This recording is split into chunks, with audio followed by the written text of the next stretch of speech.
ஏழைகள் சமூகத்தில் ஒடுக்கப்பட்டவர்கள் ஏழைகளாகவே வாழ்வதை சாபக்கேடு என்ற இன்னமுடைய காலகட்டத்தில் வாழ்வதை இறைவாக்கினர் செப்பானியா ஆண்டவரின் கட்டளைகளை கடைபிடித்து நேர்மையை நாடவும் மன தாழ்ச்சியோடு ஆண்டவரை தேடவும் அழைப்பு விடுகிறார். ஆண்டவரின் சினத்தின் நாளில் ஏழைகளுக்கு உபரிடம் கொண்டு ஆளுநர் முதல் வாசகத்திற்கு செயல்படுவோம். ஏழையும் எளிமையும் உள்ள மக்களை உன் நடுவில் விட்டு வைப்பேன். இறைவாக்கினர் செப்பானியா நூலிலிருந்து வாசகம். அதிகாரம் 2 இறைவார்த்தைகள் 3:12-13 வரை. செப்பானியா கூறியது, நாட்டிலிருக்கும் எளியோரே, ஆண்டவரின் கட்டளையை கடைபிடிப்போரே, அனைவரும் ஆண்டவரை தேடுங்கள், நேர்மையை நாடுங்கள், மனத்தாழ்மையை தேடுங்கள். ஆண்டவரது தினத்தின் நாளில் ஒருவேளை உங்களுக்கு புகலிடம் கிடைக்கும். ஏழை எளியோரை உன் நடுவில் நான் விட்டு வைத்தேன். அவர்கள் ஆண்டவரின் பெயரில் நம்பிக்கை கொள்வார்கள். இஸ்ரேலில் எஞ்சியோர் கொடுமை செய்ய மாட்டார்கள். வஞ்சக பேச்சு அவர்களது வாயில் வராது. அச்சுறுத்துவார் யாருமின்றி அவர்கள் மந்தை போல் மேய்த்து இழைப்பார்கள். உலகம் வளமை எனது ஒன்றை கிறிஸ்து தேர்ந்து கொண்டார். யூத மக்கள் அவமானமாக கருதிய சிலுவை மூலமே நமக்கு மீட்பு தந்தார். அந்த அளவிற்கு இறைவன் காட்சி கொண்டார். எனவே நாமும் நம் வாழ்க்கையை வந்து சிலுவையாகி அவரது காட்சியை ஏற்றுக்கொண்டு வாழ்வோம். நமக்கு எடுத்துக்காட்டாய் வாழ்ந்த இயேசுவின் ஞானத்தின் மீது பெருமை பாராட்டி அந்த ஞானத்தை நாம் நிறைவாக பெற்றிய இவ்வாசகத்திற்கு கவனத்துடன் செயல்படுவோம்.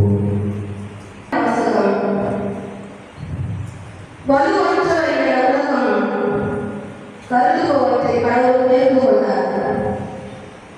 திருத்தூதர் போல் கருணையில் எழுதிய முதல் திருமுகத்திலிருந்து வாசகம். அதிகாரம் 1 இறை வார்த்தைகள் 26 31 முடிய. சகோதர சகோதரிகளே, நீங்கள் அழைக்கப்பட்ட நிலையை எண்ணி பாருங்கள். மனித கணிப்பின்படி உங்களும் நாளில் எத்தனை பேர், வழியோடு எத்தனை பேர்,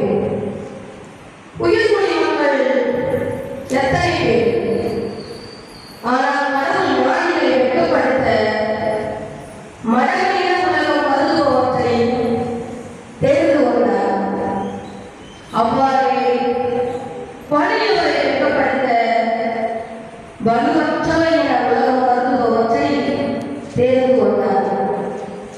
உலகம் ஒரு பொருட்டாக கருதுபவற்றை அழித்துவிட அது தாழ்ந்ததாக கருதுபவற்றையும் இகழ்ந்து தள்ளுபவற்றையும் கடவுள் தேர்ந்து கொண்டார்.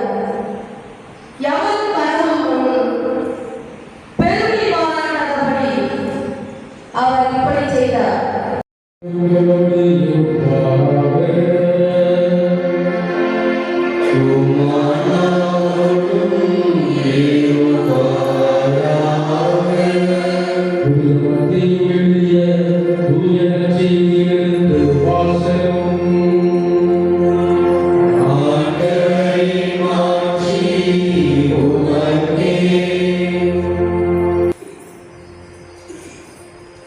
இயேசு மக்கள் கூட்டத்தை கண்டு மலையில் ஏறி அமர அவருடைய சீடர் அவர் அருகில் வந்தனர்.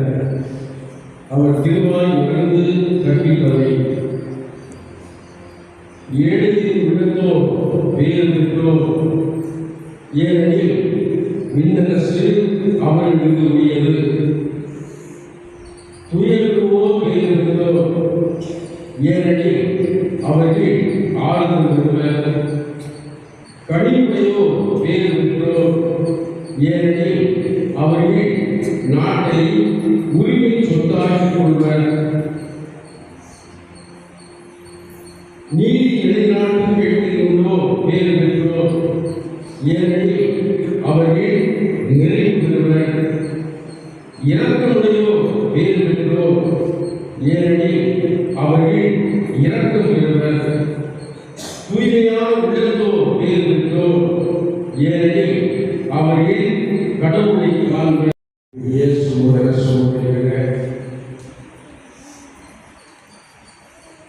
நமது இந்திய நாட்டினுடைய தேச தந்தை என்று அழைக்கப்படுபவர் மகாத்மா காந்தி. அவர் கொஞ்ச நாளிலே பிறந்தவர் என்று தெரிவோம். அவர் காலத்திலேயே படித்தவர். வெளிநாடுகளுக்கு செல்கின்ற வாய்ப்பை பெற்றார். ஆகவே அங்கே கிறிஸ்தவ நிறுவனத்தில் கிறிஸ்துவ பேராசிரியர் சட்டங்களை மற்றவைகளெல்லாம் கற்றுக்கொண்டார். அவர் ஒரு இந்து சகோதரர் என்பதை அறிவோம். அப்படிப்பட்ட அந்த ஒரு சகோதரர் இந்திய தேசத்திற்காக இந்தியா சுதந்திரம் பெற வேண்டும் என்று விரும்பி மிக அருமையாக பாடுபட்டவர். பாடுபட்டு தனது வாழ்க்கையால் உதாரணமாக இருக்கிறார். கத்தியின்றி ரத்தமின்றி ஒரு போராட்டத்தை நடத்தியவர் அவர்தான். அவர் கடவுள் இல்லை, ஆனால் மாணவர்கள் சிறு சோழ பாணியில வாழ்ந்தவர். இந்த அருமையான பண்புகளை எல்லாம் அவர் எங்கிருந்து கற்றுக்கொண்டார் என்றால் கிறிஸ்தவர்களுக்கு தான் கற்றுக்கொண்டார். கிறிஸ்தவர்களுக்கு தான் கற்றுக்கொண்டார். கிறிஸ்தவர்கள் மத்தியில குறைகள் இல்லை என்று நான் சொல்லவில்லை. குறைகள் இருக்கிறார். நாம் ஒவ்வொருவருக்கும் குறைகள் இருக்கிறோம். ஆனால் நிறைய இதையும் இருக்கின்றன. இந்த உலக இன்றைக்கு சிறப்பாக நீங்கி கொண்டிருக்கிறது என்றால் அதற்கு காரணம் நம் ஆண்டவர் இயேசு கிறிஸ்து அவரை பின்பற்றிய வழிகள். அப்படிப்பட்ட அந்த மகாத்மா காந்தியை அழைக்கப்படுகிற அந்த தேச தந்தை தனது குறிப்பேட்டில் சொல்கிறார், எனக்கு பிரியமான மிக உருக்கான மிக உயர்ந்த ஒரு பகுதி ஊழியத்தில் இருக்கிறது என்றால் அது இந்த நம் ஆண்டவர் இயேசு கிறிஸ்துவுடைய மலைப்பொழிவுதான் என்று சிறப்பாக சொல்கிறார். We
கதிரவன் தோன்றி வரையும் வரை உமது பெயருக்கு தூய காணிக்கையை கொடுக்குமாறு உமக்கள் மக்களை இடையராக ஒன்று செய்து வருகின்றேன். எனவே ஆண்டவரே, உமக்கு அர்ப்பணிக்க நாங்கள் கொண்டு இந்த காணிக்கைகளை அதே ஆவியா உயிர்ப்படுத்த உங்களை தாழ்மையுடன் கொண்டாடுகின்றோம். இவ்வாறு திருமணமாகிய நான் இயேசு கிறிஸ்துவை உடலாகவும் இரத்தமாகவும் இவை மாறுபடுவாக. அவர் படித்தவாறே இம்மறை நிகழ்வுகளை கொண்டாடுகிறோம். ஏனெனில் அவர் காட்டிக் கொடுக்கப்பட்ட இடத்தில் அப்போது எடுத்து உமக்கு நன்றி செலுத்தி ஆசி வழங்கி அதை விட்டு தம் சீடர்களுக்கு அழைத்து கூறியதாகும். அனைவரும் இதிலிருந்து பெற்று உங்கள் ஏனெனில் இது உங்களுக்காக கையெழுத்திடப்படும் என் உடல்.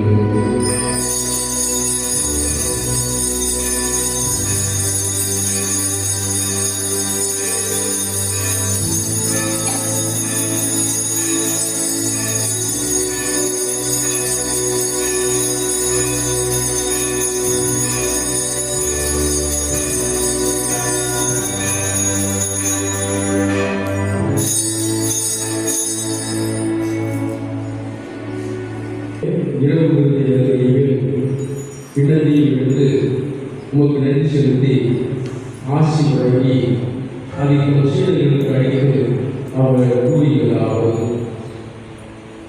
அனைவரும் இதிலிருந்து பெற்று பழுவுவி ஏனெனில் இது புதிய நிலையான உடன்படிக்கைக்குரிய இரத்தத்தில் கூறினார்.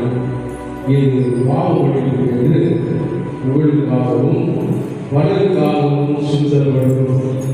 இதை இது விளைவாக செய்யுங்கள்.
உம்மை கொண்டாடு